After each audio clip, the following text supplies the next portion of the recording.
Hello and welcome to round 5 of the Genisus Esports Kaizen Championship. We are live at Donington Park in Leicestershire, United Kingdom. This track has seen events such as the BTC, very briefly F1, and the FIA GT Championship. We're going to be here. It's the core of the Genisus Esports team is for them to compete in the SRO, and that's kind of how the Genisus Esports Kaizen Championship came about. They echo the other series, the SRO, and that's where they try and get into. And basically, it's kind of like a warm-up league for them, and they take it very seriously as well. It's definitely like a good warm-up, a good practice, and these guys, they want to compete on a high level, and this is like, it's like the gentleman's version of it. But I'm Daniel Salmon, and I'm in the booth tonight with Fapello. Tell me a bit about yourself, Fapello. Oh, perfect. Welcome. It's your first day with me. I've been here for a bit. Like I said on the previous weeks, I'm new to this, but I'm getting the hang of it now. I think this is my third weekend, so third time's the charm. I love racing. I love all motorsports. So doing this on a Wednesday, I'm struggling to find a better way to spend my Wednesday evenings. Oh, it's definitely a good way to spend the Wednesday night. Well, it depends where you are in the world. Currently where I'm at over here in Canada, it's only 2:30 in the afternoon, but it's definitely good. It's good to see you get into this as well, Tapella. Only commentator I've ever seen have an entourage, so power to you for that. I definitely don't have a fan club other than my mother, which, you know, power to her. Someone's got to do it. But we're going to be racing at Donington today. It's the Grand Prix layout today, sadly not the National, my preferred one. And Tapello, if you want to just give us a little bit of a quick walk around, perhaps we can get a track map, perhaps? Oh, yes, for sure. So we've got 12 turns on this track, 4.02 kilometers long. We're at Donington this week, Spa next week, so keep watching. There's a lot of action coming. It's a fast-paced track, lots and lots and lots of sweeping turns. That's going to be disastrous for tire wear, but I think these drivers, I've been with some of them in practice. You know, they're looking good. They've been trying different setups. They've been stressing a bit about how they're going to make it work, but it's going to be interesting. The slowest corners, the last corner, turn 12, Goddard's, hairpin turn. Really, you need to be patient there, but it's a very fast track. I don't know how overtaking is going to look. You just need to find your zones, but in the fast stuff, find your perfect line, you know, position your car perfectly, stay within track limits as well. It was said in the driver's briefing, we got a notification as well that track limits will be monitored. Keep 2 wheels inside the white lines and you should be good to go. And we're into the standings as well now. My director gave me a very gracious hint. We got Luke Whitehead in first with 100 points. George Boothby and Tariq Adam. Very close battle going on there. 86 and 83 respectively. My apologies. Luke Addison hiding up there in fourth with Philip Miner a little bit further behind him in fifth. Abe Santima, Sasha Wasner, Giovanni Parizzo, they're all quite close together. Certainly this race could have a good impact, certainly help with the points. And then you've got Cody Chirac and Christian Deploy in 10th. Oh yes, for sure. It's been a very tight championship so far. Look, the standings, we've got a long way to go. We're only on round 5. We're going all the way up to round 12. So those standings will change, but I think the top 3 have been feeling very confident this far in this championship. You know, they've been very tight together, even on track. I hope we'll see that again today. But there's a long way to go. Those standings will change and the gaps are not too big. So one race you make a mistake, you could lose about 2 positions in the standings for this championship. Well, speaking of it only being round 5 of 12, like, I'm looking at the schedule now, and Donington's one of my preferred tracks, but the next round would be Spa, and then you got Nürburgring, Barcelona, Silverstone. You know, that's where Formula 1 currently goes for the British Grand Prix. Suzuka, Monza, Watkins Glen. There are some top quality tracks in that schedule, but we're going to cut into qualifying now as we're watching Christian Venter now in the 21 car for Genisus Esports. He's currently trying to qualify. As you can see, he looks like he's got a little bit of clear track, so that's always good. You don't want to be starting to, you know, catch up on people behind you. He's currently in 10th position. To move forward, he's going to need to pull another 7 tenths out of the bag so we can see what he can do, but Luke Whitehead currently in first, setting a pace with 125.590. Yes, once again, we're seeing that confidence again from Luke Whitehead. George Boothby coming up as well. Been very confident. I've been impressed with how he controls his car during the slow stuff, you know. He's very calm behind the wheel. Watching him race this season has been quite quite a spectacle, so to speak. But you can see the gaps are not too big for these guys. There's still 5 minutes within qualifying, so a lot can still happen. Just trying to get confident, trying to get into the groove. Like I said in the opening, this is the kind of track where it's all about your finding your line, finding your rhythm. So with 5 minutes to go, we're still looking at maybe another 2-3 laps from some of the drivers. So those changes could still change. For sure. I mean, qualifying's not over yet. There's still another 4.5 minutes to go. At Donington, it is somewhere that you can make a good couple of passes. Certainly this section here, as we're on board with Luke Whitehead, I find the car can get very light there. You're putting all of the weight onto the front of the car, and it can get very loose at the back end. But certainly as we head up through this section here, this is personally one of my favorite places to overtake, because you can just try and get a little bit of exit speed and force the inside on the next section. Certainly where it's a Grand Prix layout, you've got a little bit more real estate, but you go over a blind crest just there, you can't quite see the apex as you go over. And then you got a nice little straight there as well. So I definitely think there is going to be plenty of passing. It's not as closed off a track. Certainly, say if you compared it to like Lime Rock Park, for instance, or like some of the city circuits, there is passing opportunities. So just even though you have that, I don't think I would want to be, leaving it on chance to try and make my way through the field. I'm going to want to try and put in the best qualifying time I can and secure myself some higher points. Oh, for sure. And I think it's going to be one of those races where it's so important where you start, and how you maintain going forward. But you're right. The car can get a bit light, so you kind of need to be very cautious, because in the fast turns, there's nothing more scary for a driver than losing your rear and we already have a drive in the gravel, but that's fine. That's qualifying. That's a bit of a knock on the ego, but if he fixes that before the race, we might see something very interesting.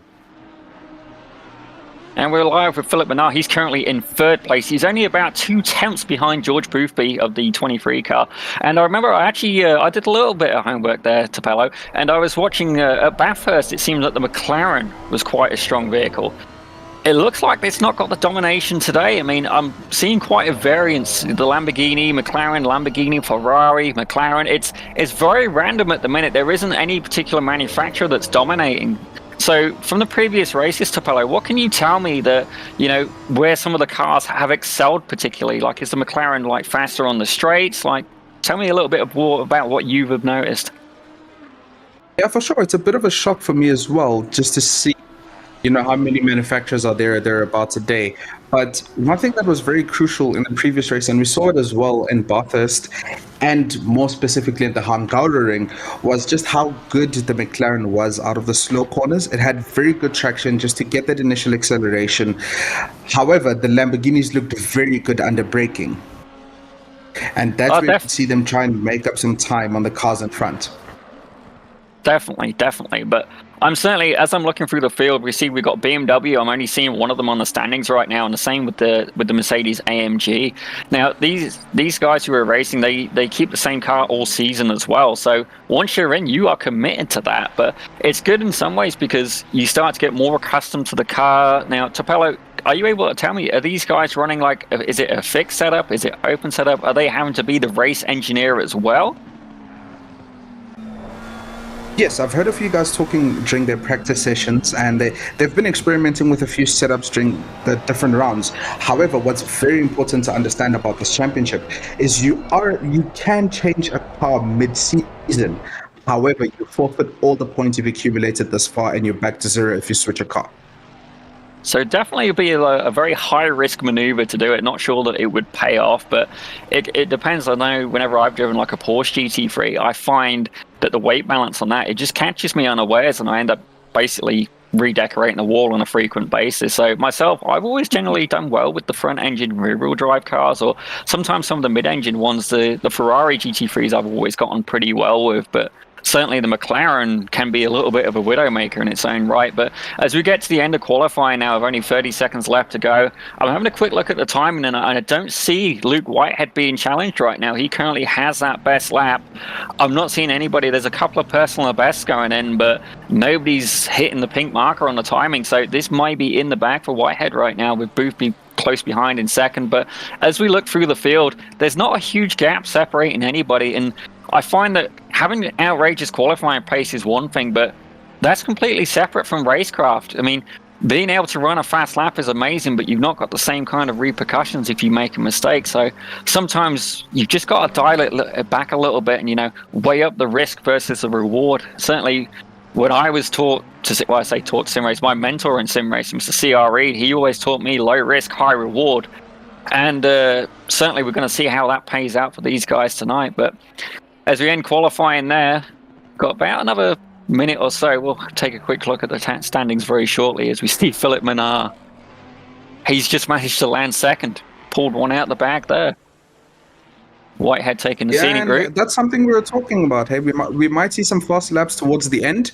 So Philip Menard coming up clutch there, going into second, and you're seeing that very small gap, 12 hundredths of a second between Philip Menard and George Boothby.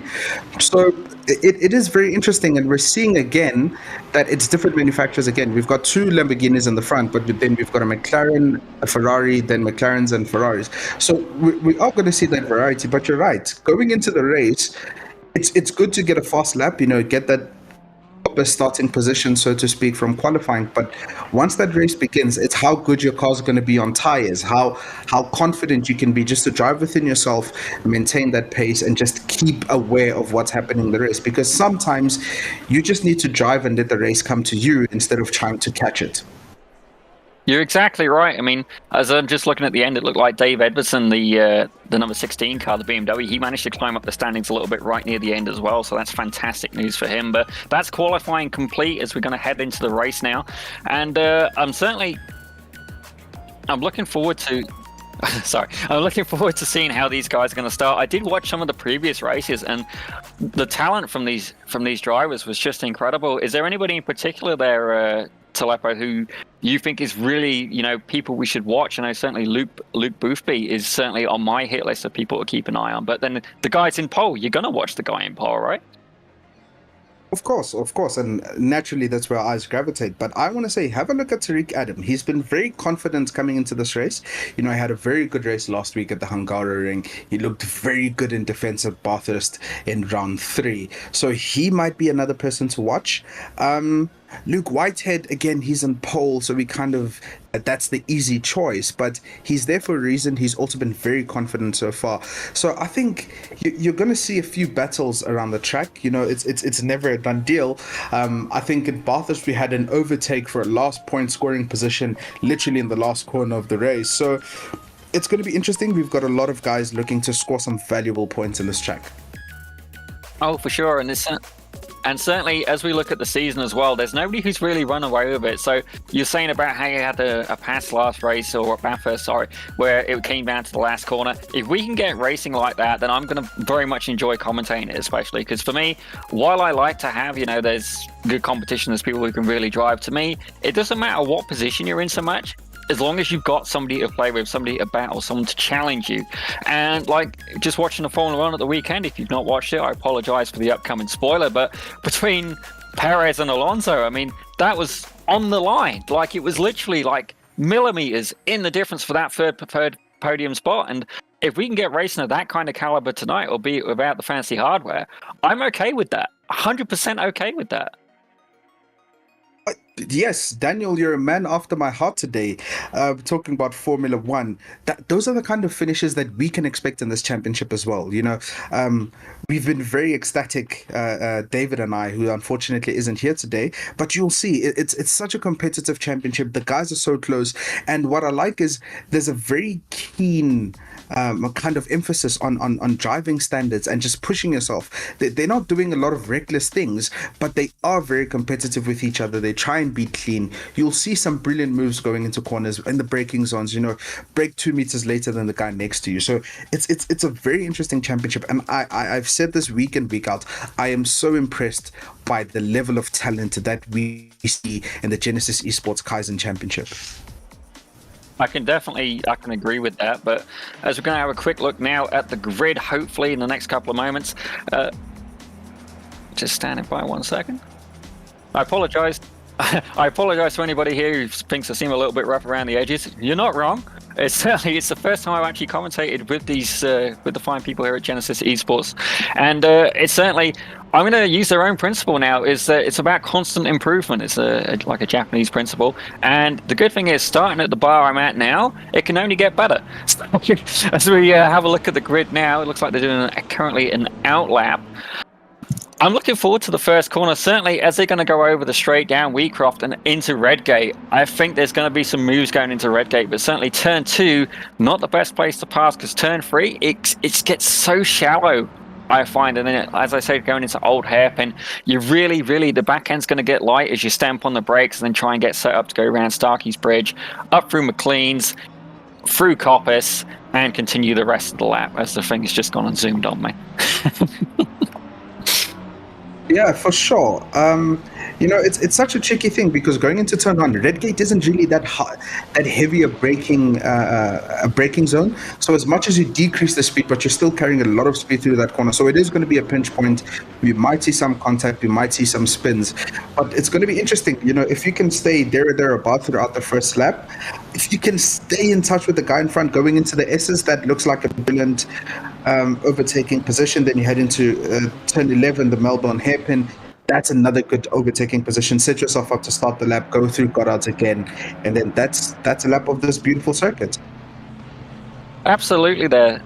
And as I'm looking at it and you're saying about the hairpins, the good thing about those two hairpins in particular is you got a good bit straight on either side of them. So before you go in Melbourne, after you've left the S's, you've got a nice big straight so you can start to get a bit of a draft just to really get a little bit of an overspeed going. But then we're going to see sometimes when you've got that draft, you forget. And as it looks like we're going to get to the race start any second now, they are just heading to the race start. They are heading towards Goddard's right now. Looks like, did Minard go and steal the pole there? Or no, he's just snuck ahead a little bit. Yeah, Whitehead got the pole, but he's just in that position at the minute. But we've got quite a big field here as well. I'm seeing at least 23 cars. So definitely, if you make a mistake, it's going to punish you pretty harshly. You definitely want to keep the car on track as they're going down the start-finish now. Waiting for the green flag. Come on. I don't know why I'm getting excited. I'm not the one in the car at this point, but certainly that pure tension now. Green light. Give it all you got. Oh, yes, green flag. There we go. Off we go. And it looks like Pinard's got a good start and he's heading there into Redgate now. He's managed to snake it right from Whitehead. Whitehead, he's got another car on the inside. He's basically being pushed out to dry right now, but it looks like they're getting around clean. I'm not seeing any smoke. And as I look at the track map here on the right, nobody's getting left behind. As I say that, it suddenly drops back a little bit. I do apologize if there's a commentator's curse, but we've got currently at the minute, Whitehead appears to have gained that lead back, the 55 car, the Lamborghini. And he's going to try and certainly pull away now. McLaren behind us. We've got Lamborghini, we've got McLaren, and then we've got a Ferrari and another Lamborghini again. Talifa, what are you seeing at the minute? Yeah, I'm seeing a lot of driving. Like we said, the standards and the talent for these guys are so high. So I'm actually surprised that we made it through turn 1 without a bit of contact, a bit of argy-bargy here and there. But you see here, as we go through the hairpin, all looking clean right now is right on board with Tariq Adams, going down for the overtake. He's got the wide line. Let's see if he can break later, try and push the edge here. Trying to go for the switcheroo. It's not going to work. Philip Minard still looking good on traction. See, the thing I said about the Lamborghinis, they look very good under braking. Let's see what he can do coming out of turn 12 Goddard's, going into the main straight. Yeah, certainly. He's going to get a little bit of draft going down here as he heads into Redgate, but he's got a whole field of cars behind him. So I find that when you get into a battle, as much as you want to pass the guy in front, sometimes you're better off just tucking behind them. Try and pull away from the guys behind you. Try and build a little bit of a gap. And as we look at the field now, there's less than a second between everybody on the grid. I mean, Jay Grover at the back, he's barely within that margin, but that's okay. The race is still early. We've got an hour to go. And I find as well, some drivers, they'll be really quick out the gate, but they're going to pay for it later in the race. But certainly, as I'm looking here, it looks like Edwardson, I'm recognizing him because he's one of the only BMWs on the grid, I believe. He's managed to move up one spot right now. And Whitehead is currently maintaining his lead. Pinard's dropped back. He's now in 4th, with Boothby close behind Whitehead in 2nd. Yeah, look, It's going to be interesting. You see, as we ride on board with the focus on Dan Edvardsen again with the BMW, interesting choice because I had a little birdie in my ear tell me that the BMW should be strong in this track. So to see one driver in the BMW is a bit disappointing because I thought I had the inside scoop, but it seems like the drivers fibbed a little to me, didn't they? Oh, maybe, but saying that, I mean, when you're going into a race, you want to be confident in the car. I mean, I think it's great, personally, whenever I do races, if somebody's like, if it's almost like a GT3 and it's spec Ferrari, I'm taking the opposite car just because I want to see how it's different, even though these are all like homologated cars and they're all in theory the same kind of performance.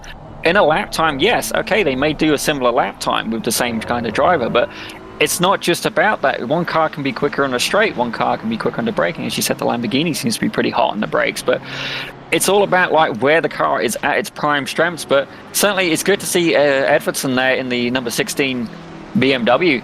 He's moved up a place. He's not too far behind Deploy. He could make some moves on that Ferrari. We're going to see as the race goes on if he can sort of get that BMW into a comfortable groove. Yeah, look, it just needs to be patient. Like you're talking about, we've got 56 minutes still left in this race. It's so long. We've still got the mandatory pit stops to come as well. So it's all about finding your rhythm right now as we're looking at the Ferrari of Christian Deploy. Looking good so far. The Ferraris look like a solid choice. They haven't been off the pace this season so far, so I think it's a very good choice. If you can get that Ferrari just to work for you over these long stints, just be comfortable. It has looked like a fairly reliable car so far this season. Well, that is the good thing as well about having the sim racing is you don't tend to get too many breakdowns, and certainly if they do, they don't cost tens of thousands of dollars. And one of the things I was hearing about just before we went live on air was that they have this the Sim to Real program, I believe it was. Just let me get a quick refresher here. Oh yes, it's such a brilliant initiative, and it's something that, dare I say, once I found out, it got me so hooked into this championship as well.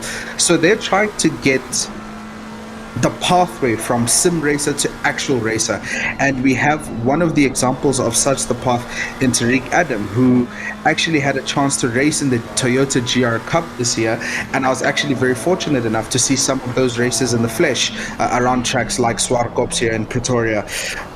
Brilliant initiative. We always talk about how inaccessible actual racing is, and how sim racing is probably as close that a lot of us will ever get to that. So to get that opportunity to be plucked from the sim racing world to be put in an actual racing car is the stuff of dreams, dare I say. Oh, absolutely. I mean, and then not only that, I've driven racetracks. Well, I've driven a racetrack. I'd like to say it's plural, but going from not just having the sim, but all of a sudden, in the sim, you don't necessarily have what I like to call the butt dyno. You can't feel gravity, you can't feel the G-forces as you go around, and not only that, everything's a lot more real. You're much more aware of if something goes wrong, this is potentially gonna hurt. And I watched a brilliant video couple of days ago about a sim racer, and he's proficient sim racer, I'm not gonna lie, he's very skilled, and he got to drive a real Radical, and just the way he explained it was fantastic. It is basically like you don't necessarily realize it in the sim, I mean, with some of the higher end direct drive wheels perhaps, but like the sheer amount of force and effort required to steer the car, just that. But then not only that, as you're going around, I mean, this was a high aerodynamic car, the G-forces like exerted on your neck and on your core, just trying to stay upright. I mean, one of the drivers as well, like his helmet came a little bit loose and it was kind of like closing his eye shut as he went faster. Like,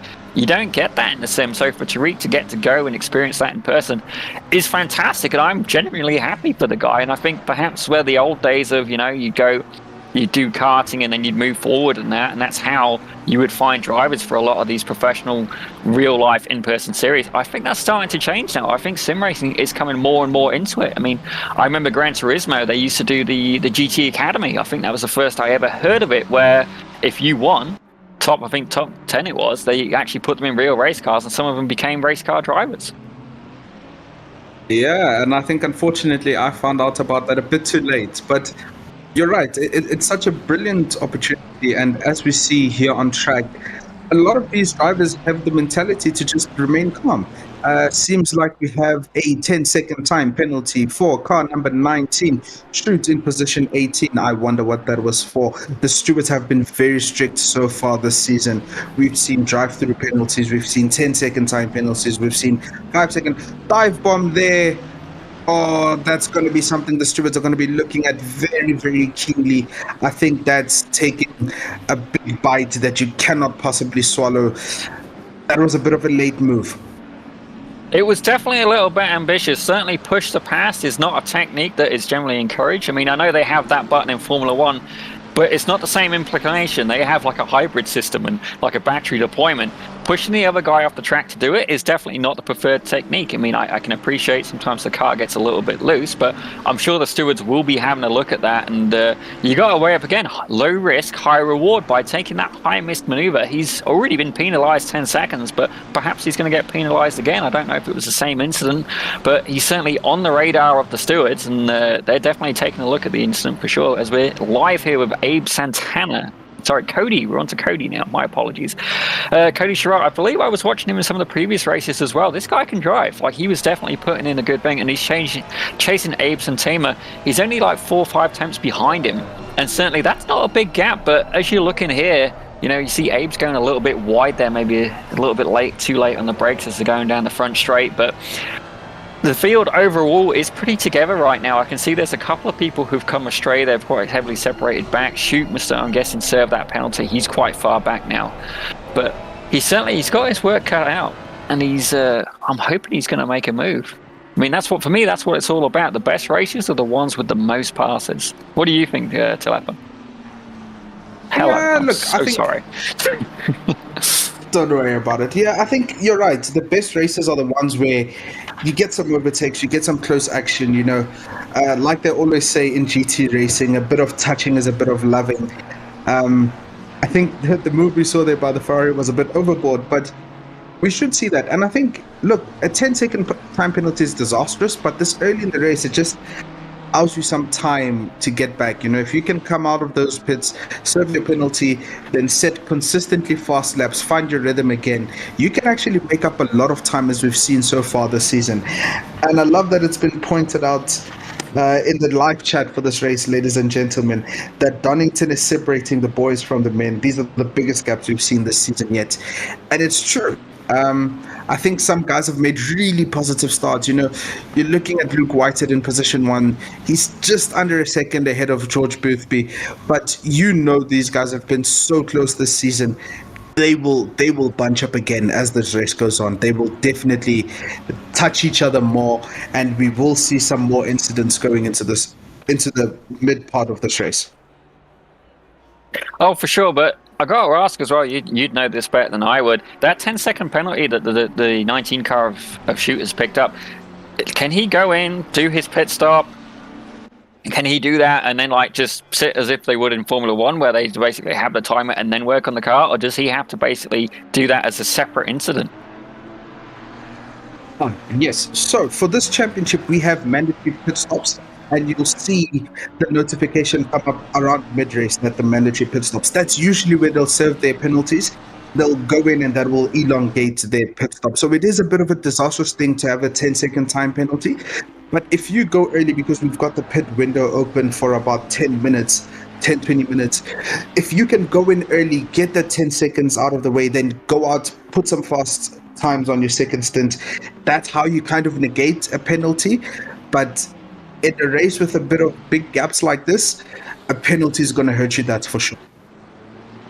Oh, for sure. A penalty in any race is certainly, you know, you're never going to win from a penalty, but we're live back with the BMW now of Dan Edwardson. Dan Edwardson. I tell you what, we should do a charity fundraiser, guys. Every time I mispronounce a name or fall over my words a little bit, we can probably cure cancer by the end of this broadcast. I mean, that would be a beautiful way to do it, but certainly, you know, just... I can't even criticize these guys driving because I can't even commentate on the thing. But we're back with Dan Edwardson now. He's still putting in a good fight. He's only 4 or 5 attempts behind deploy. These guys have been going at it for a while now. And I'm wondering if we're going to be able to see a move from the BMW. I mean, as you can see, he's closed up a little bit there. But it's all very good getting close. But then this is another thing we haven't talked about yet in this broadcast is myself, I always find that being able to, ride the bumper of the car in front, that's actually how I get a majority of my passes, because I've not got the outright pace. So if I can psych out the guy ahead, I can force them into an error. And then not only that, you can make them either overdrive the car, they're going to wear the tires out, you can save a bit of fuel behind him. He's having a little bit of a duck there, but he might not have any intentions of trying to pass. He just wants to, he's going to kind of play with deploy a little bit, just kind of tease him. But as I look at their lap times, last lap, there's only 200ths of a second between it. Literally, to the nose, 200ths of a second between them. I mean, it doesn't get much closer than that. I mean, you could ask Alonso, he might disagree, but certainly it's going to be a close fight, but it's still early on. Like, they're about 13 minutes into the race now. Pit stops haven't happened yet, and I imagine these cars probably use a different amount of fuel as well. Some are going to be a little bit thirstier than others. Yeah, for sure. And we've seen it already this season, is such as the proficiency of these guys that they can follow at this type of pace. Like you're saying, we've got a half a second gap between Christian Deploy and Dan Edmondson. That's the kind of gap that these guys could maintain for multiple laps. We saw it last week. We saw it the week before. They can sit there for 5, 6, 10 laps just to try and put some pressure. And you're right. Sometimes that's all you can do, and that's what you need. Just to put pressure on the guy in front, have him starting to look more in his rearview mirror than he's looking out of his windscreen. So they start to make mistakes. They miss braking zones. They lose their racing line. That's sometimes the easiest way to get an overtake, rather than trying to dive bomb someone or outbrake them going into a braking zone. I completely agree with you. I mean, certainly I've always found that the late braking technique has never been, one which has usually served me well, but some of my teammates, they give me the reputation of doing like the Dan Salmon Classic of, at the start of the race, it's, oh yeah, he's only one car back. 20 minutes later, oh, it's 2 cars back. By the end of like, a 24-hour race, he's like, oh yeah, he's sent it from about 11 cars back. It's just, it's a climbing scale, but this is one of the closest battles we've got on the track at the minute. There is a couple that are getting pretty close. I'm seeing Everson and Deploy, they're having a good fight. It looks like Mayer, he may be having a bit of a fight with the McLaren of Denter as well, I believe. I think Costello sent me a message saying that's how correctly pronounced his name. Anybody who's racing in the series, I do apologize up front if I completely butcher your name. It's not personal. If it makes you feel any better, my last name's Salmon, and the amount of times I get called Mr. Salmon is alarming. Like, obviously nobody eats fish around here, but it's just the nature of the beast. But I do apologize. I will make an effort to learn it. But certainly Dan Edvardson there, he's given it a good effort. We're back to Cody Sherratt now. He's another one we got a bit of a battle going on. It looks like McLaren versus Ferrari, if I'm not mistaken. Yep, McLaren versus Ferrari. And so we can see once again how good, I don't want to say that these cars are at following, but how good the drivers are at keeping their cool, at running. What's the gap here? 6/10 per second? That's very close, and we tend to see it in close races where the guy behind, if they're following too close, they start to make mistakes, because then they start to judge everything according to the driver in front. So the fact that we're seeing these guys following so close and not making mistakes is testament to how cool they are behind the wheel, how accurate they can be, and just how focused they are on this race at this point. That is absolutely right. Like, I've binned a car more than once by being too close, especially I'm thinking he's flashing the lights now, just trying to put the guy off. I mean, I can't blame him for that. British touring cars are actually big into that, but I've definitely wrecked a car or two in a race, certainly online, where Laguna Seca is the one I'm thinking of most. Before you go down the straight before the corkscrew, there's that left-hand little kink. And I find that, if I go too close, I can't see the brake markers, and then boom, you're off, you're into the sand. And these guys certainly, they recognize that, because if you've got a car right in front of you, you can't see much around you. You can't see necessarily the tails that you're looking for. I mean, some drivers will be picking marks off the fence, but if you're looking at the fence, you can't necessarily see as accurately if the guy in front brakes. And I gotta say, they're very aggressive on the curve there. They are definitely trying to explore the track limits. Hopefully we don't see any penalties there. As I'm looking at the 19 Ferrari of Shoot, he's up to 15-second penalty to accrue. So obviously he's treating it the opposite of golf right now. He's going for the high score, not the low score. Maybe he needs to reevaluate that technique for the moment.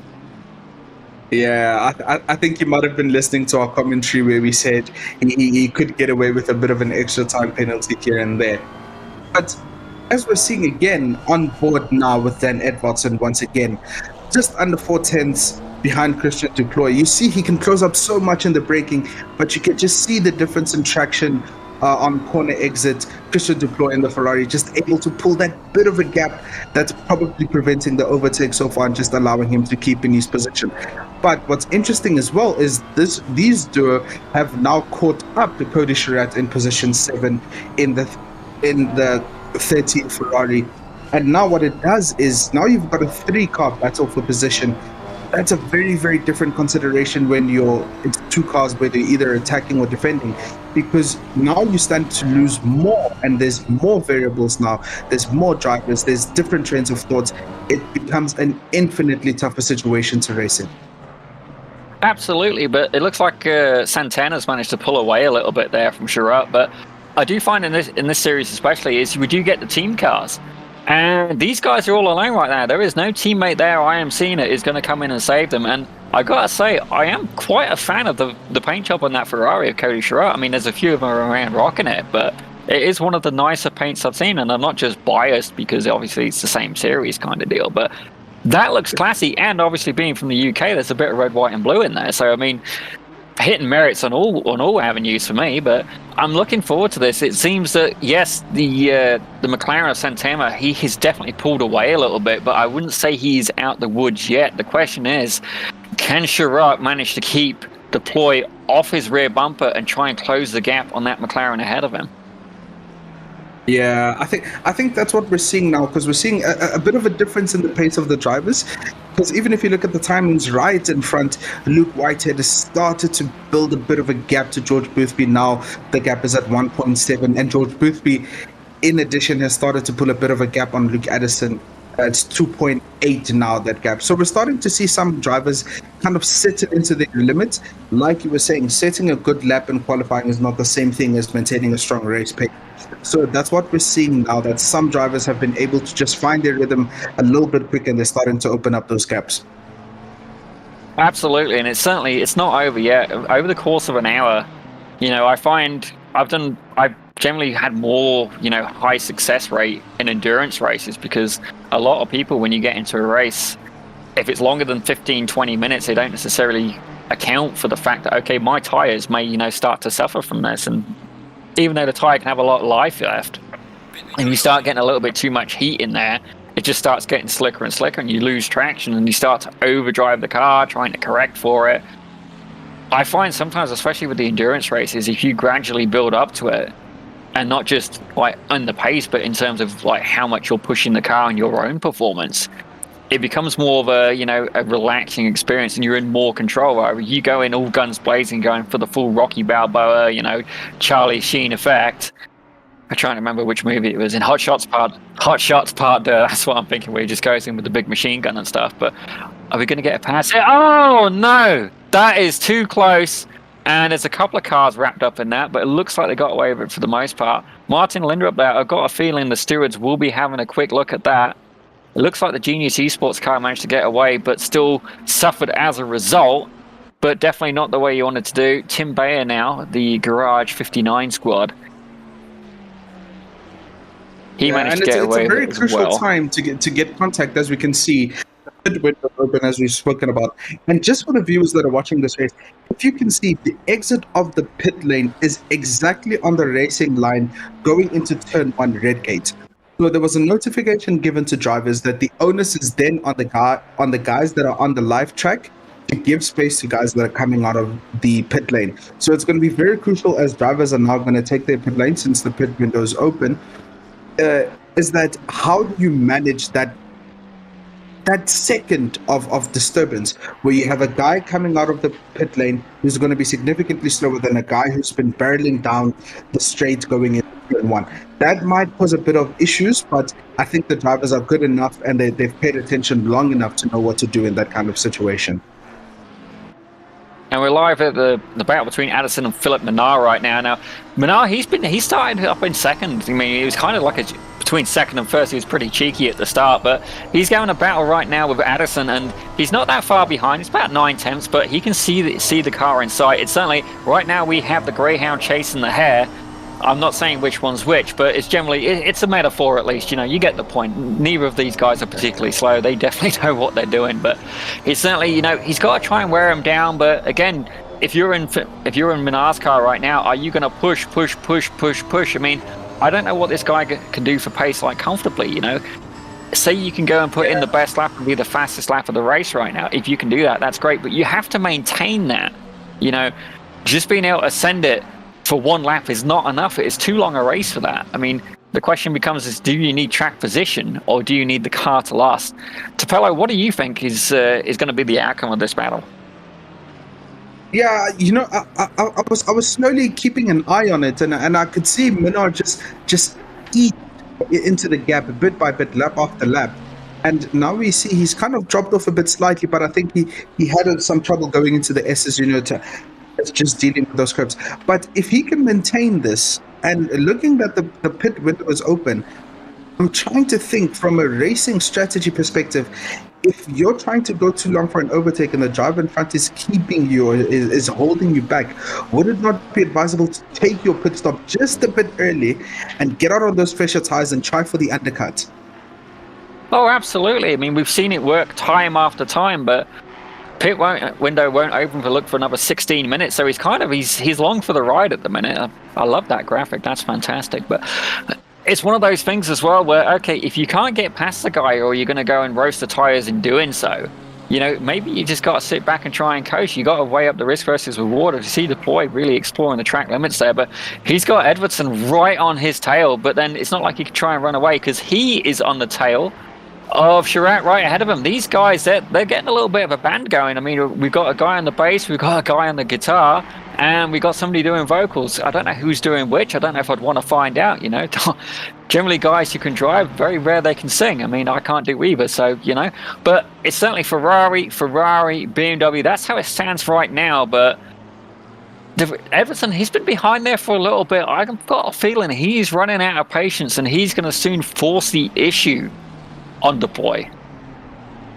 Yeah, and I think what makes it so much tougher for him is that he knows that if he tries to go on for a move on Deploy, it becomes a bit difficult because then he's blocked by Cody Chirac in front. But now that we've seen Cody Chirac has just gone into the pit lane to do his mandatory pit stop, so maybe this gives a bit of initiative to Dan Edvardsen to try and go for the move now, since there's no other car blocking the front. So if he can try and get in the slipstream, try and find an alternative line, that might be the perfect opportunity. Getting that overtake just before you go into the pits, then you have the upper hand as pits as well.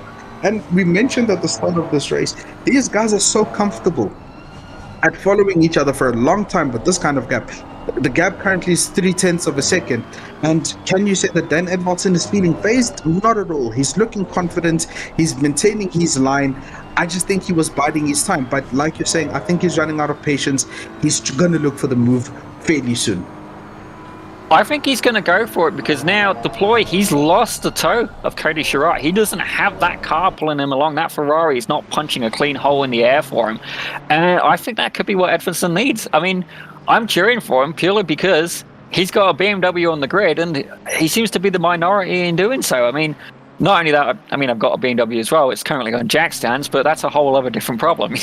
This is sim racing right now, but he's definitely showing he wants that position and he is sending all sorts of signals to Deploy. But then is Deploy sat in the cockpit? Is he just smiling to himself thinking, okay, I've got this guy psyched. This guy is motivated and I'm going to force him into an error. But I'm sure Edvardsen, he's switched on as a driver for sure. And is he going to try and make the move, or like we've already seen, he got penalised by the stewards, a 15-second penalty. It looks like Bayer's got a 5-second penalty to serve as well. Oh. And I think what we're seeing right now is it's that weird situation, right? That goes in through every driver's head. Do I go for the pit or do I try and maintain track position? Use this stint and use up all these tires. So if I know I'm going to change my tires during the pit, then I know I can run a bit faster because I'll have better tires towards the end, a shorter stint, so to speak. But you're right. I think with this one, hey, Dan Edvardsson is looking ominous. He's looking ominous. But I think the difference right now, going through those S's, the Ferrari just looks to be so much better on the curbs. It just makes them much better. It doesn't shake that much. It doesn't compromise its line. But we saw they're coming into the braking. The BMW was able to just close up in the straight. So it's a very interesting battle between these two drivers. Let's see how they go around to 12 through this hairpin, and let's see how they can power out. You see, here we go again. The Ferrari has the slight edge on initial traction. He's definitely making some moves. Certainly, as you said, we're seeing parts where the BMW is stronger, but then it might not necessarily be the whole car. So we see a little wiggle there from deploy. He's definitely pushing the traction, but certainly if it was me, if I'm Edvardsson, I'm sorry, I'm not going to pit. I'm going to keep riding this guy. That little wiggle I've just seen from deploy, that to me means success. You know, I've got this another little wiggle there, and it's certainly getting right near the edge of the track.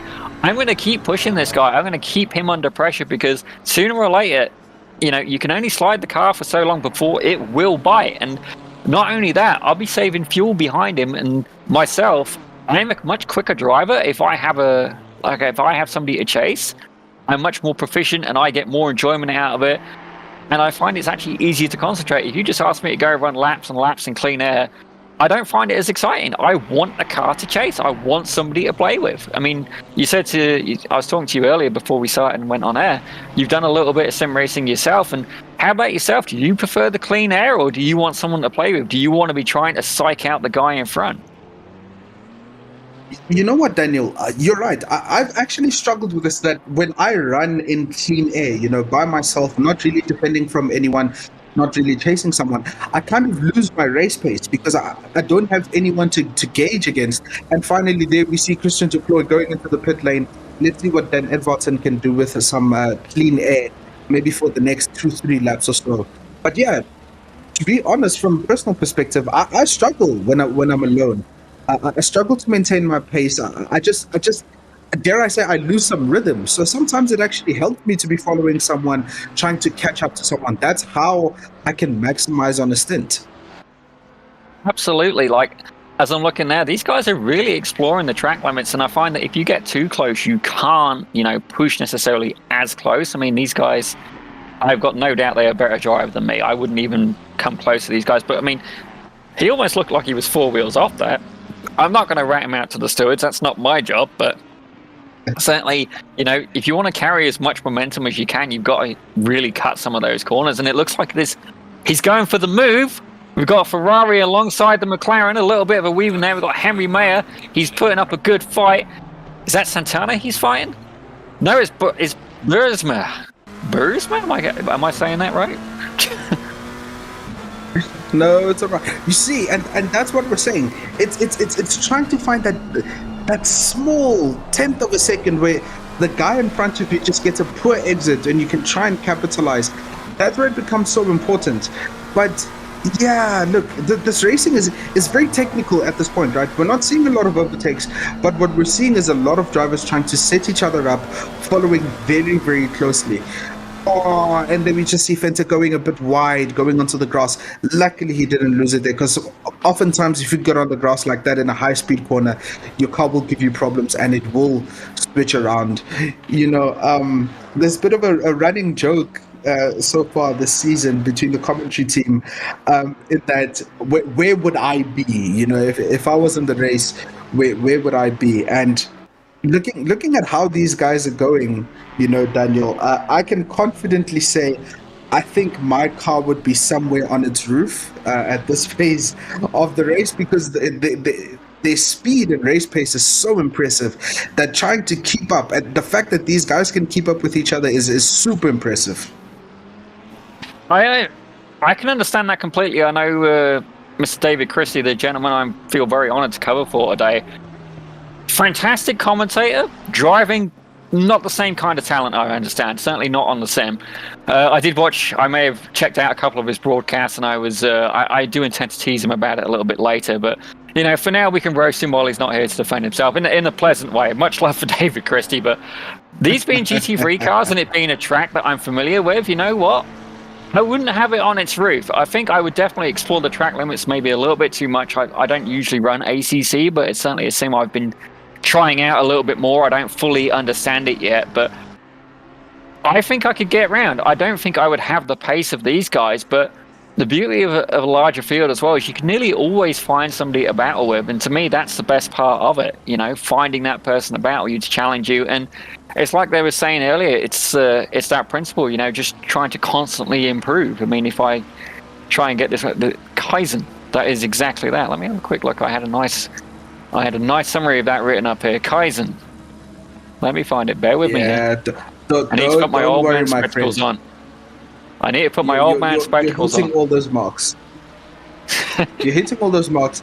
And as we look here, finally a move down the inside. Can you maintain? Oh, and we've got the switch coming out. Oh, that's brilliant defending. Brilliant defending by Bruce. No, that is Meyer in the Ferrari. That was brilliant defending. Another move down the inside. Now, Fenta, there's a bit of contact, but that's not too much. Like we said in GT3 racing, you can touch just for a bit as long as you don't compromise the other driver. Now we're seeing those moves coming in. We're seeing that aggression, because I think now we're at that phase where you want to go for track position going into the last 25 minutes of this race. And finally as well, I've been keeping an eye out. Luke Whitehead finally in the pits from first place. He's had a very, very good stint in the opening part of this race. He's looked solid. Let's see what he can do on his second stint after the pit stops, just how confident he can be and whether he will extend his lead right there in the front. Well, he must be having a good stint, because we've not really had to focus on him too much. He's just been having a nice, clean, tidy race. But as I'm looking at this here, Tapello, I mean, it looks like, I'm wondering, is damage turned on for this series? Because whenever I have a little bit of a contact, I'm always like, okay, is that going to cost me in the long run? I mean, there's 26 minutes to go. If you get a little bit of aero damage, that could be a couple of attempts per lap. Losing the draft could be huge. It may be, if he has picked up damage, by all means, please correct me, but if you pick up a bit of damage, all of a sudden, if you lose that draft, you're then going to be a sitting duck to the guys behind you. Thankfully, this guy's got his teammates, so, worst case scenario, maybe he could duck in behind him. But certainly, whenever you have a little bit of contact, it can, unsettle your balance a little bit. You just got to dial it back, regather yourself. Or you go, well, the other guy's feeling that. I'm just going to keep, pushing on that button and see what happens.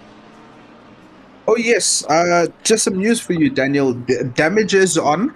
I think we've been lucky in this race that none of the contact has been big enough that we're seeing some considerable damage.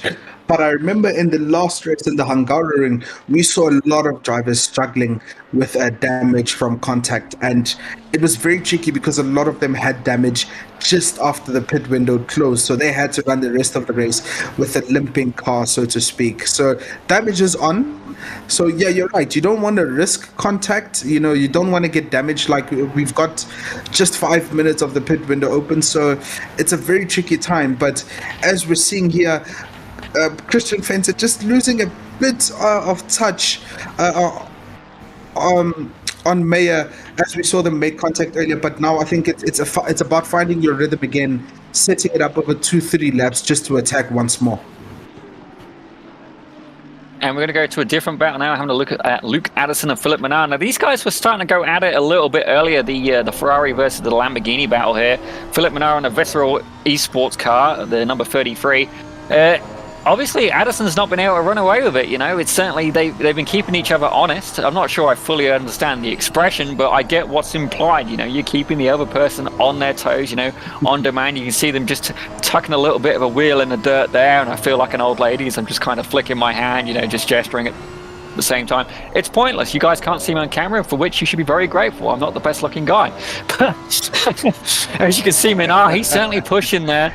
And I always find that corner is a little bit blind, and I don't know about the GT3s round here, but I know some cars you've really got to feather the throttle a little bit just as you go over that crest, because the car gets a little bit light. And if you go full send, you could just unstick the rears a little bit, break traction, and potentially lose the car. But I'm finding quite consistently that the cars are very, very... they're using all of that chicane. I can see a little bit of a sausage curb there, but it doesn't seem to be causing them any issues. I know some tracks, if you see a sausage curb, Imola would probably be my biggest one. If you hit a sausage curb there, you pretty much hit a pogo stick inside the car. If somebody's hit the air jacks as like an ejecto-cedo cars, I mean, it's not what you wanted. But we can certainly see, we're getting into the last 23 minutes of the race. It's getting near at the end. I'm not sure. Tapello, have these guys already pit? Yes, so far everyone has been in the pits, so everyone has served their mandatory pit stop in this race. If you can see, ladies and gentlemen, on the timing sheet, all those with that green bar have served their mandatory pit stop. So that means right now for the next 22 minutes and 38 seconds, it's nothing more than an all-out sprint to the end. Fantastic. We've lost the tactical element in terms of when are you going to pit, and now it's going to be a case of, okay, how much can I psych you out into forcing a mistake? Some guys are into that. I mean, I think Alonso was doing it a little bit with Perez over the weekend. I mean, when I've never seen so many videos of like one particular moment come up from F1, other than, the whole controversy between Hamilton and Verstappen and the World Championship. That's a whole other argument to be had. Remember, I'm British, so we know what my opinion is, but certainly, being able to psych the other driver out is something that's often underrated in sim racing. And even though the cars may be, computerized, the racing is real. I can't remember who it was that said that, but it was one of the biggest quotes I remember from watching a sim racing broadcast. And it's the same is true today. You can see that, like Philip Minard, he is chasing that car. He is onto Addison and he's trying to psych him out. But there's an AMG ahead. Now, that I believe is a backmarked car. I don't see any AMGs anywhere near him in the standings right now. So often a backmarker car can add in another curveball, because the question is that backmarker, are you going to catch up to him on the straight? Are they going to pull to the side, give you a little lift and let you go by? Or are you going to catch this guy mid-corner and have to compromise your line? If you're Addison, are you going to lose time in that corner? And then is Minard going to be able to capitalize on that? As you can see, he's pulled off to the right. And that was pretty clean. The backmarker's not really caused an impact there. Very sportsmanlike. But what do you reckon, Tapello? Like, can you see a move coming soon? Yeah, I don't think soon as in this lap or the next 2 laps, but it just depends on how, because I thought maybe the back marker would kind of bunch them up a bit, but like you pointed out, that's very good sportsmanship from the Mercedes, just to pull up to the side, allow the faster guys to go through. They are battling and he's not part of the battle for position. But as you can see, as they go through the S's there again, they look fairly equal going on these curbs. No one has the edge, so to speak, there. But as you can see, the strong point of the Lamborghini once again coming about is the Lamborghini is so strong under braking, it can close up. Excuse me. It's so good under brakes, and like we see now, you just want that mid-corner rotation to set you out for the exit and sitting in the slipstream. And now looking at the slipstream, look, the difference is half a second.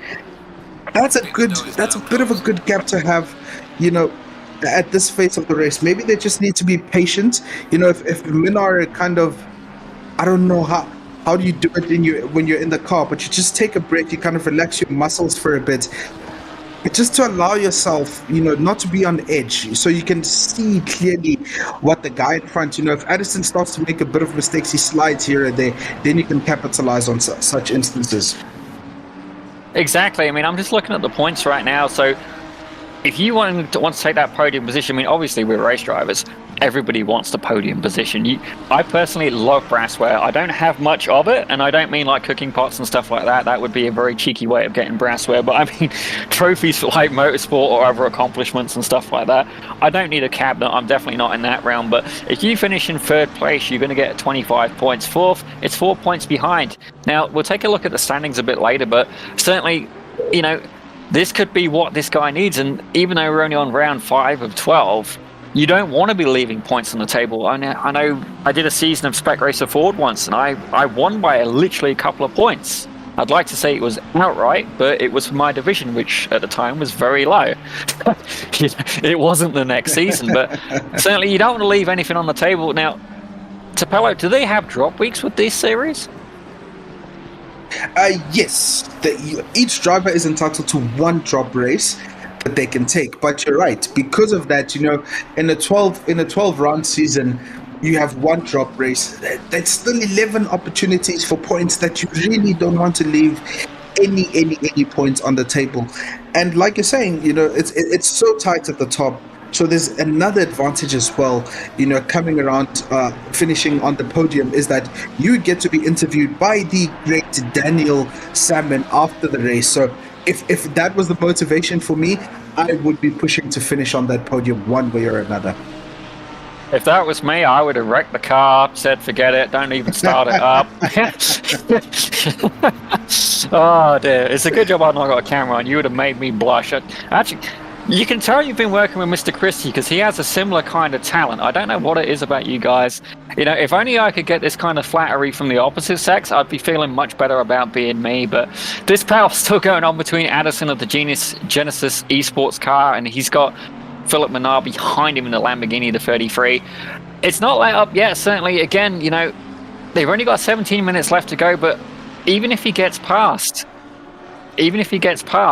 is he actually quicker, or is the draft doing the work for him? But we're looking here at Sean Shute.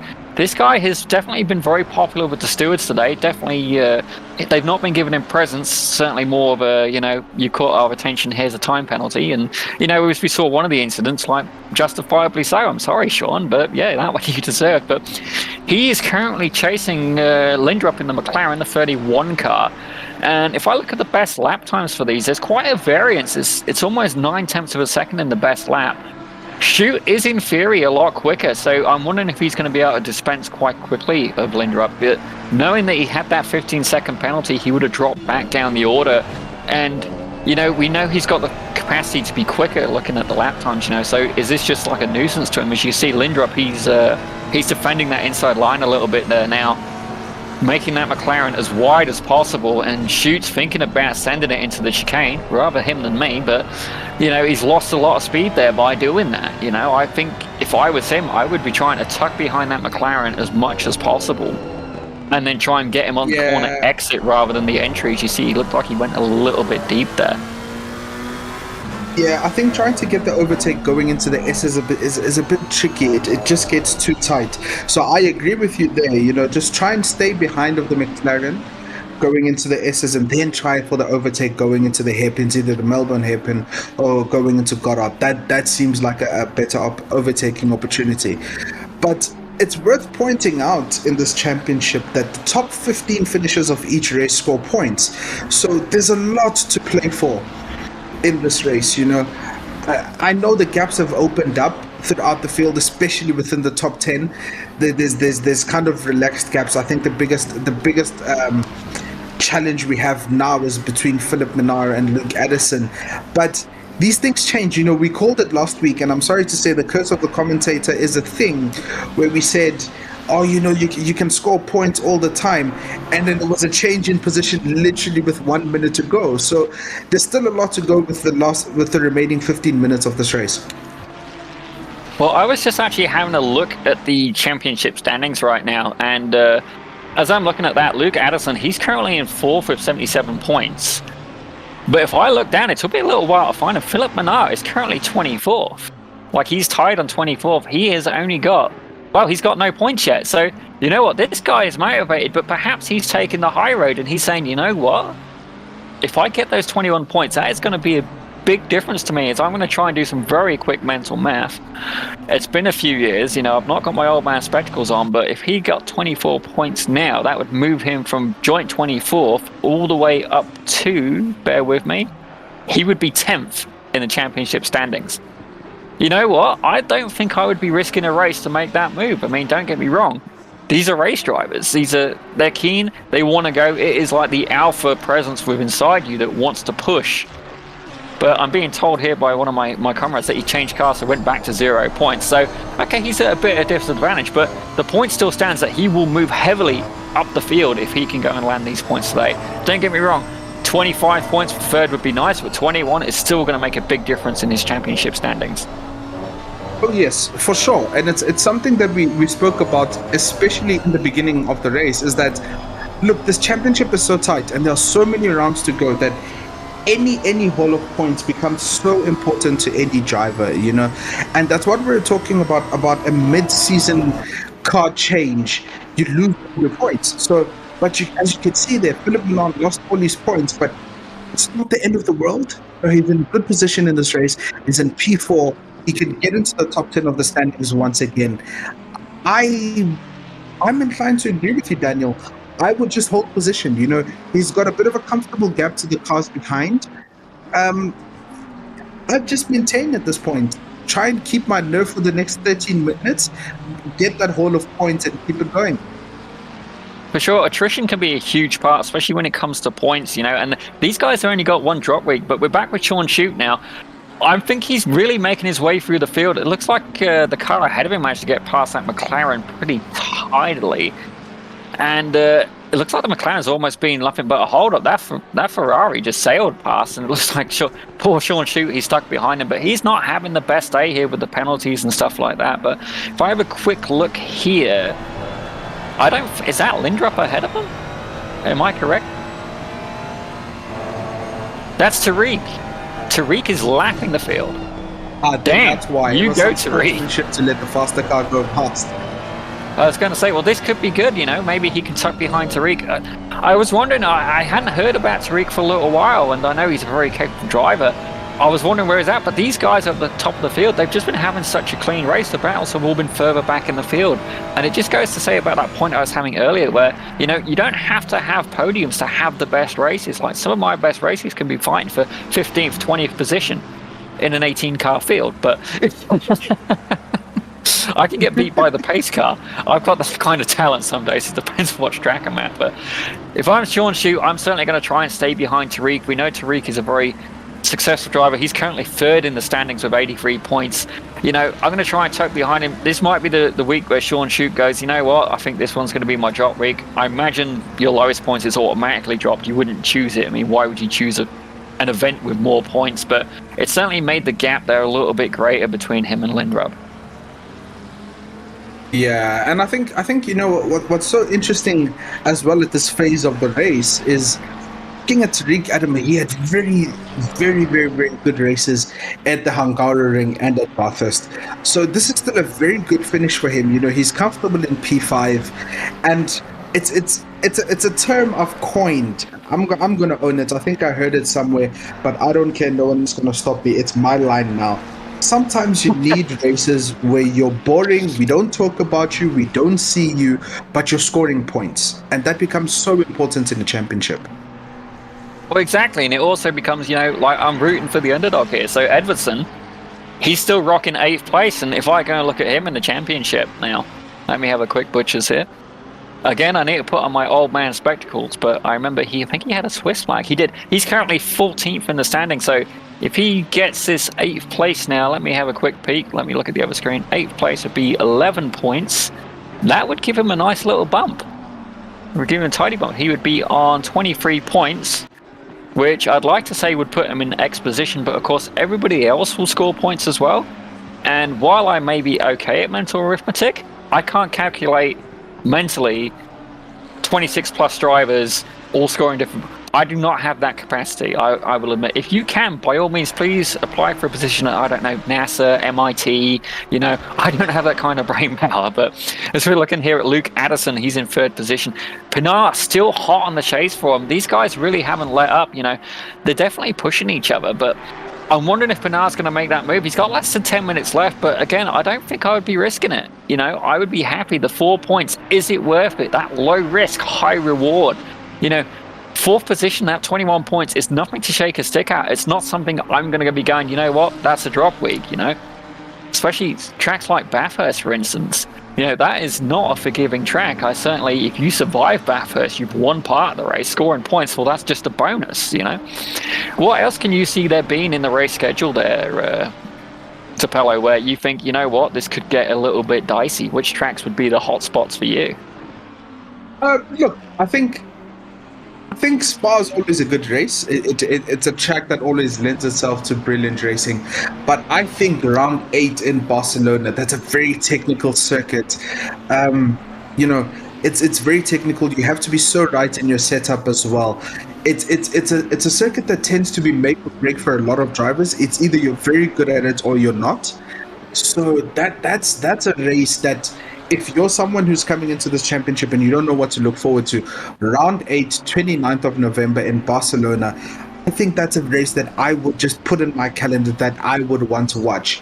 And then another race that tends to be very, very good, in GT3 racing, we're going to have it as round 11 on the 20th of December in Monza. Look, if I show you the layout for that track, it looks simple, it looks uninteresting. You would ignore it, but trust me, it is one of these circuits in any racing series that always serves fantastic racing. Definitely, certainly tracks that I'm familiar with would be Monza, but as I look, for me, my favourites would be Spa and Watkins Glen. They would tend to be my preferred tracks, but in terms of incidents, neither of them are really going to be the ones where I'd expect, big crashes. Spa certainly going through Rouge and Blanchimont, things can get a little bit dicey, but let's concentrate a bit more back on Donington. I'm going to ask, when we do some interviews later, I want to ask the guys there what they're looking forward to, hopefully, if they've got a plan for Spa. But Edvardsen, he's still holding steady in AF. He's doing BMW Proud, the Bavarian Motorworks, I believe. I probably should know this. I've got one, and I'd like to say I'm bragging, but again, it's on Jackstand, so like, how much do you want to brag about that? Yeah, God, it's not a project car; it's just broken. As you do, and then I'm glad for punishment. I drive a Volvo as well, So, maybe time to reevaluate some life choices at that point. But Edvardsen, he is doing the BMW Proud, and he is not really let up. He's given Deploy something to think about. If I look at their best lap times, Edvardsen is quicker by about 3-4 tenths of a second, but that was the last lap. If I try and find their best lap, I would need a different screen. My apologies. But certainly last lap, he had the edge. But again, is it the draft doing the work? I mean, draft can be huge. And I've had races where I'm thinking, okay, this guy is just holding me up. Like, I can eat him for breakfast. I get past, and all of a sudden I'm like, oh, you just have that moment of realization, and you're like, I am not, to quote Top Gear, I am a driving god. You just basically got crucified at that point. You realize, okay, maybe I was overselling myself on this one. Yeah, your ambition was slightly higher than your talent level. But, we've seen this in this championship so far this year, is that you get battles like this, right? As we're currently watching Christian Deploy and Dan Edvardsen, is that sometimes you can... Murray Walker said this best in commentary, one of the legends of motorsport commentary, is that catching is one thing, but passing is another. And I think that's what Dan Edvardsen is kind of realizing, is that it's so easy to kind of keep pace with Christian Deploy and just sit in his slipstream, but it's passing that's so difficult because you have to get so many things to work correct. You need the driver in front of you, not even make a mistake, but just lose their edge, and you need to be edge perfect to get that past.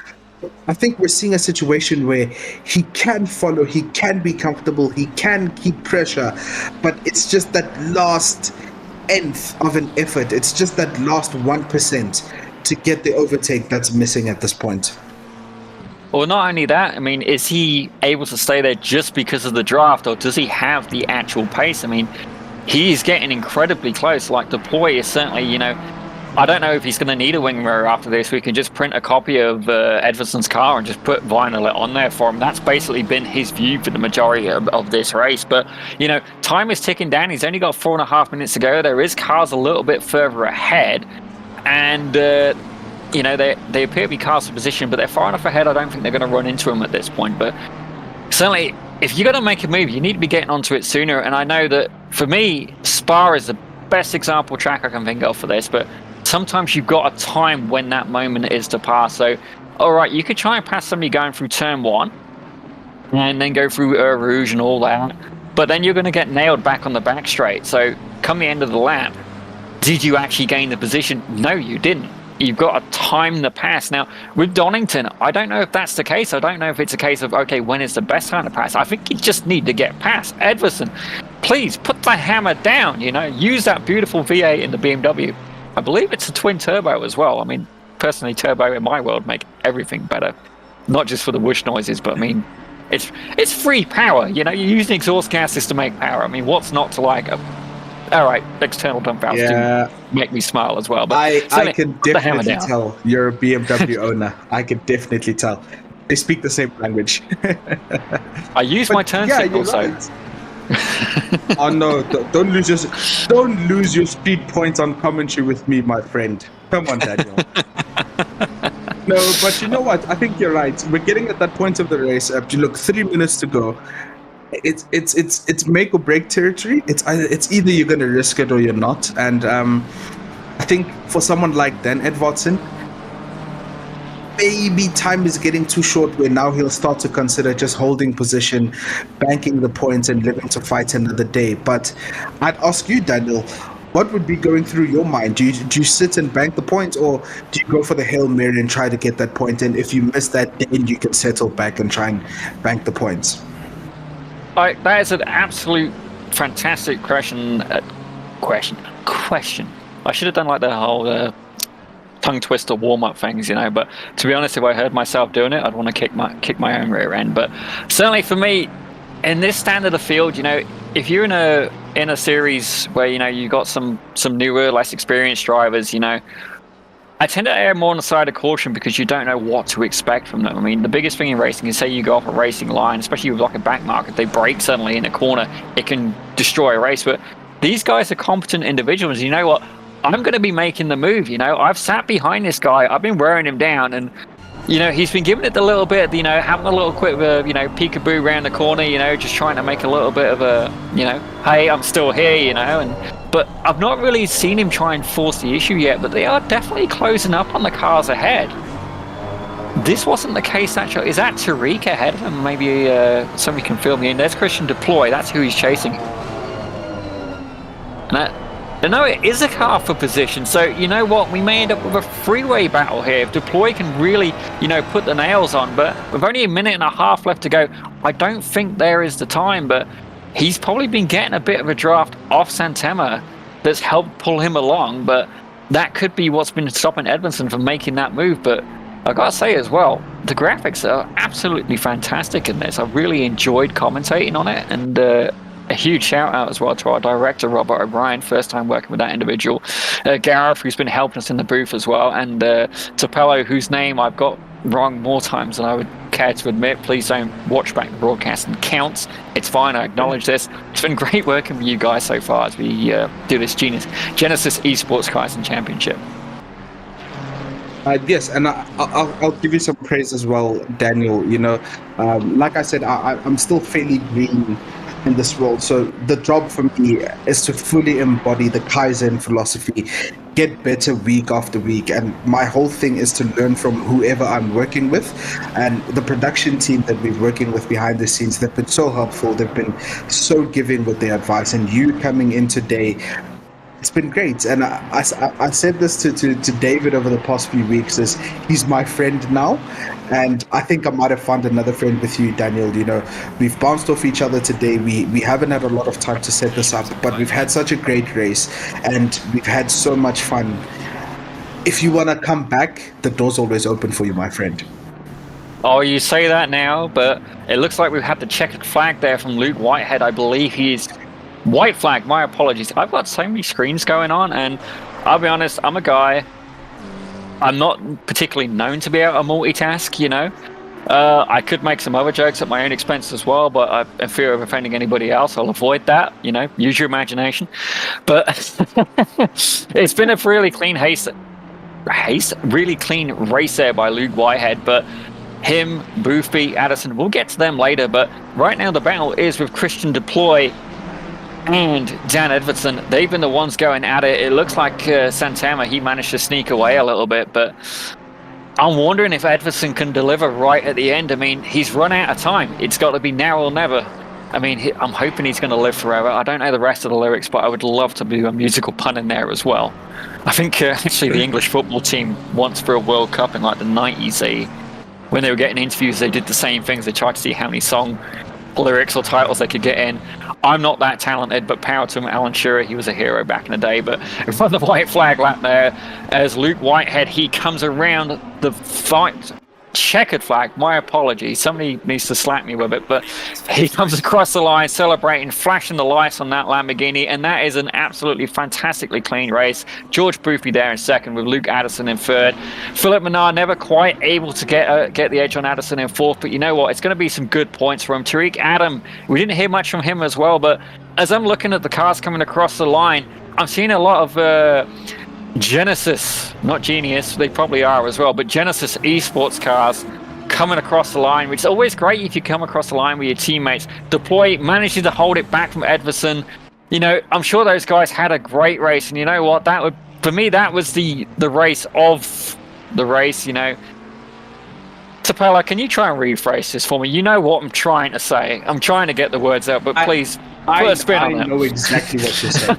If you were in South Africa, we'd give you a pass and say we ran out of English bundles around 6 p.m., right? But you're in another part of the world. It's still midday for you. It's still sunny, so you don't have all the excuses that we have. But you're right. You know, in a race like this, sometimes you need to find battles where they're still competitive. And I think what we saw today between Christian Deploy and Dan Advartson is the race within the race. That was the highlight. That was the creme de la creme. There we go. I've still got it. But that was the race that kept us entertained. They were so close for so many laps, you know. We thought one of them would fall off, but they never did. They stayed with each other. And ladies and gentlemen, this is what the Kaizen Championship is all about. Well, I'm glad that the Kaizen is all about constant improvement, because, you know, I feel that I've definitely learned a bit today. First time I've ever had to lead a commentary before, and to be honest, you know, I don't think I really led it. I think, you know what, we were a great team. Again, it's hard being new, you know, it's hard learning a new talent. You know, I wouldn't say I've got talent at this point. You know, I think my own experience, I've realized some things I'm better at and worse at. You know, when it comes to the wheel-to-wheel commentary, our youth commentator David Christie, he is the man, the legend, the one and only. And maybe a Rick Astley little pun in there as well. I might have got away with that. But he is the man. But we're going to have a quick look at the standings here. Tapello, I tell you what, you know what? Why don't you take the standings? You lead the way, sir. All right, we're just waiting for the standings to come up, ladies and gentlemen. But as we've already spoken about this season, we still have a lot of races to go. This was round 5. We're going all the way to round 12, ending the season in December.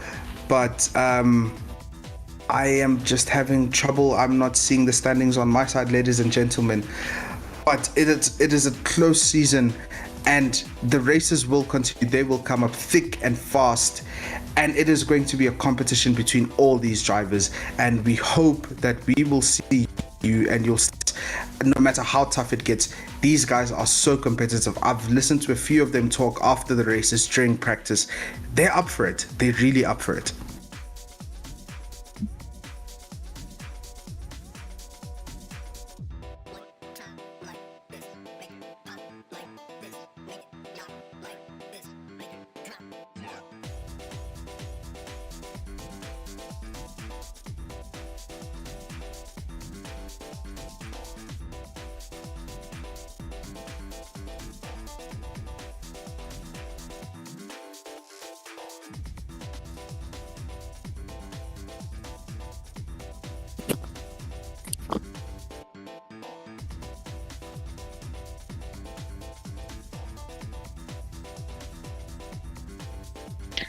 And we've got Luke Whitehead in the booth with us now.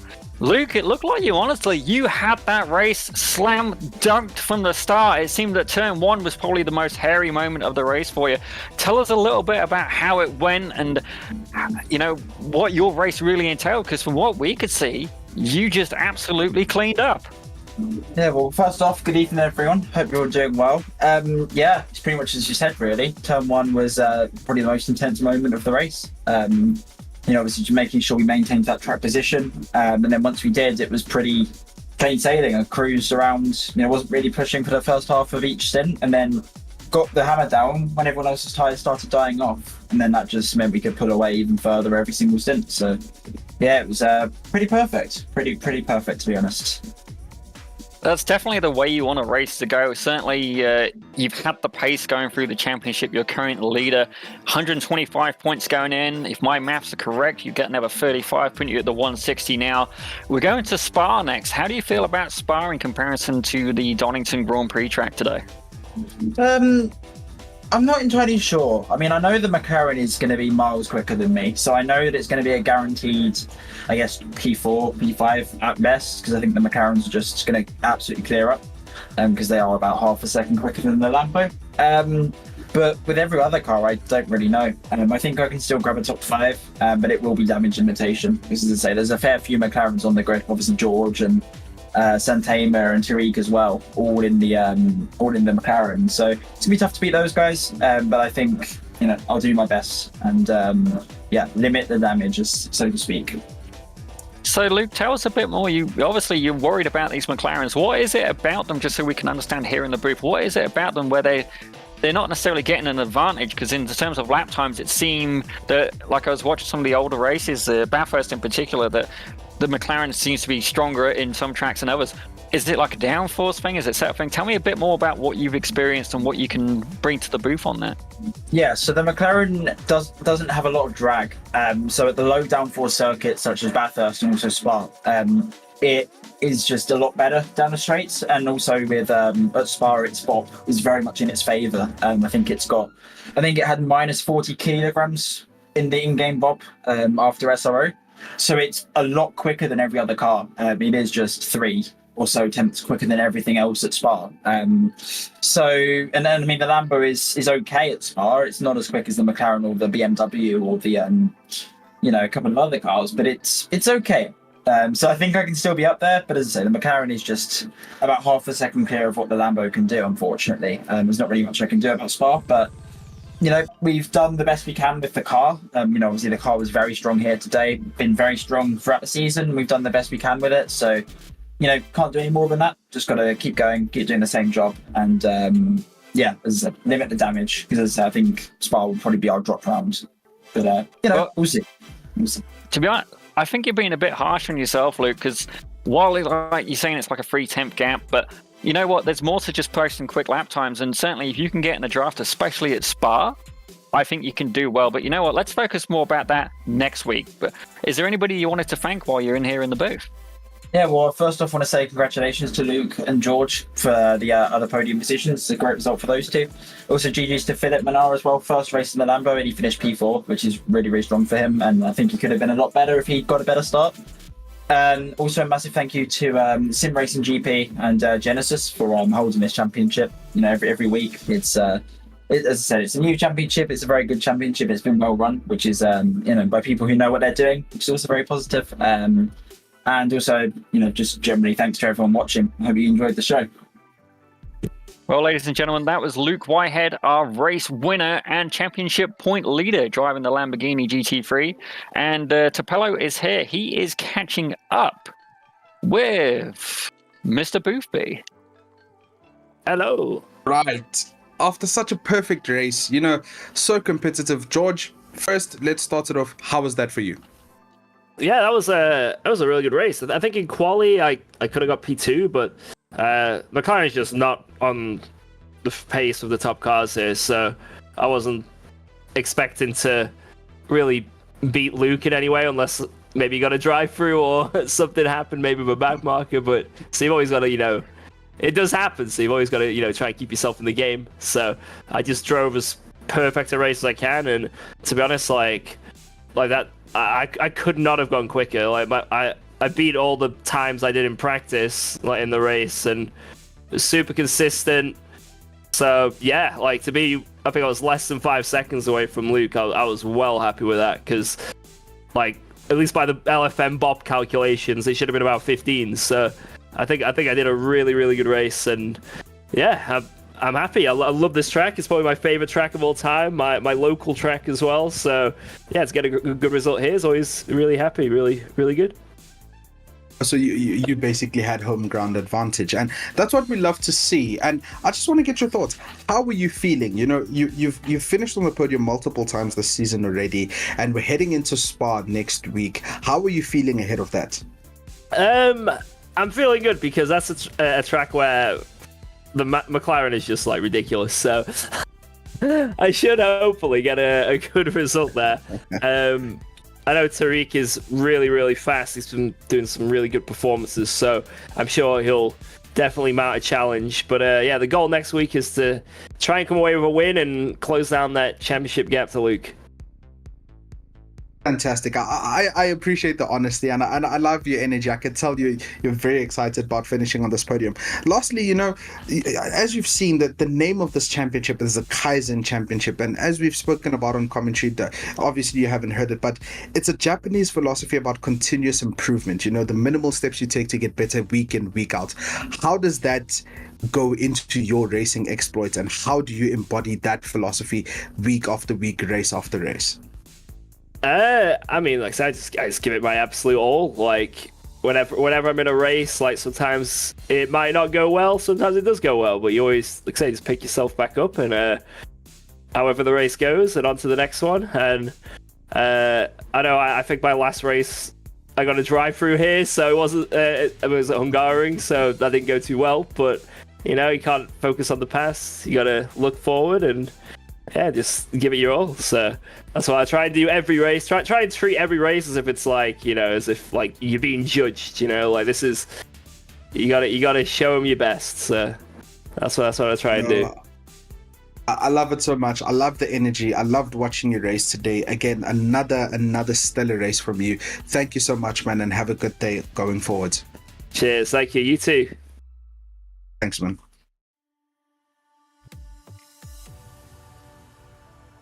And now we're going to have a quick interview there with Luke Addison. Welcome to the booth, Luke. How was your race today? It looked like you certainly had a little bit of attention from the cars behind you. Tell us a little bit about how that went for you. It was really good. I didn't expect to get P3, but happy obviously to be on the podium. It was mostly management in the race, mostly management of trying not to run onto the grass so much, because I know this track is very prone to punctures, and then as well as trying to not get cut through the chicane. It was very weird because I got 3 cuts right at the end. Well, my last cut was right at the end, but I got 0 cuts in the chicane where you mostly get it, and most of my cuts came from turn 2. So yeah, it was mostly just management and trying to keep Philip behind me. But yeah, otherwise it went quite well. It's certainly, we kept having a little bit of a cut back to the battle between you and Philip. Philip going from the Ferrari to the Lamborghini as well. He's keen to obviously score some points, but we was talking a little bit to Luke as well about how the different cars have different strengths, and he actually seems quite alarmed about the McLaren at Spa. How do you feel going into Spa? What are your thoughts on that? I feel quite good. I've driven in other leagues and other races, different cars around there. I think Ferrari suits to my strength quite well. The McLaren is definitely the quickest car at Spa, so it's going to be very difficult to beat the likes of George Boothby at Spa. I almost immediately have him as my winner, and then yeah, it's going to be about a fight for second place essentially. But yeah, McLaren looks really good on Spa, but nonetheless up for the challenge. Looking forward to hopefully getting a good result next week again. It's quite interesting as well. So first time I've commentated with you guys, and it's interesting because you guys are almost like predicting your own results for the next race, where it's unusual to me, but I think it's fantastic as well. But I wouldn't be ruling out your own talents as well, because okay, so they've got a low drag coefficient, I'm told, but that's okay. But if you've got the draft, you can stay with them, so don't give up hope on that. But is there anybody you want to thank today? Yeah, I would like to thank Genisus and Gareth and everyone that commentated, all the people that watched the various streams, all the participants, everyone behind production, everyone that came together to make this possible. And thanks again also to my teammates for doing a decent performance in the race as well. So thank you guys. That's fantastic. Thank you very much, Luke, and good luck with the rest of the season. Certainly looking at the track schedule, there's certainly a few that I would really enjoy, but I don't think I could even hold a candle to you guys. But ladies and gentlemen, that was Luke Addison, and that was our last interview for today. You've been here with the Genisus Esports Kaizen Championship. Now, next round is at Spa. I'm looking forward to it. To Tapello, what about you? Are you? Is there anybody like? What's your prediction? And we can hear that obviously Luke Whitehead, he's got his predictions. Luke Addison, he's got predictions as well. What's your prediction for Spa? Who's going to be your people to watch? I don't want to make a prediction. Look, everyone has been on top of their game. Spa is one of my favorite tracks. I think it always has the capacity to produce great racing. So I just want to watch another brilliant race. Everyone go in there, push to the max. I'm telling you right now, a week from now at this time, we're going to be so excited because we will have seen a ripper of a race. Well, that is absolutely true, but you're going to have to wait until next week for that. That's going to be the 15th of November. Same time as well. This has been the Genisus Esports Kaizen Championship, and it's all about constant improvement. I think I'm myself, Tapello, and potentially some of the drivers as well. Great demonstration of that, just everybody can improve, even if it's just a little bit. It's constant improvement, constant development. I'm going to thank as well. I'm also going to thank the production team. Robert O'Brien, he's been our director today. Tapello, he's been co-commentating with myself. I'm wondering if his entourage is here cheering him on again as well. Also, Gareth as well. Gareth has been hanging out in the booth. He has been an absolute saviour, helping me catch up with the bits I can't stand. So that's Mr. Gareth Hawkins. Thank you for that. And also, we should give credit to Daniel Costello as well. He kind of got things set up. But you've tuned in. This has been the Genisus Esports Kaizen Championship, and we will see you next time at round 6, Spa-Frankenschopps on the 15th of November. Thank you very much.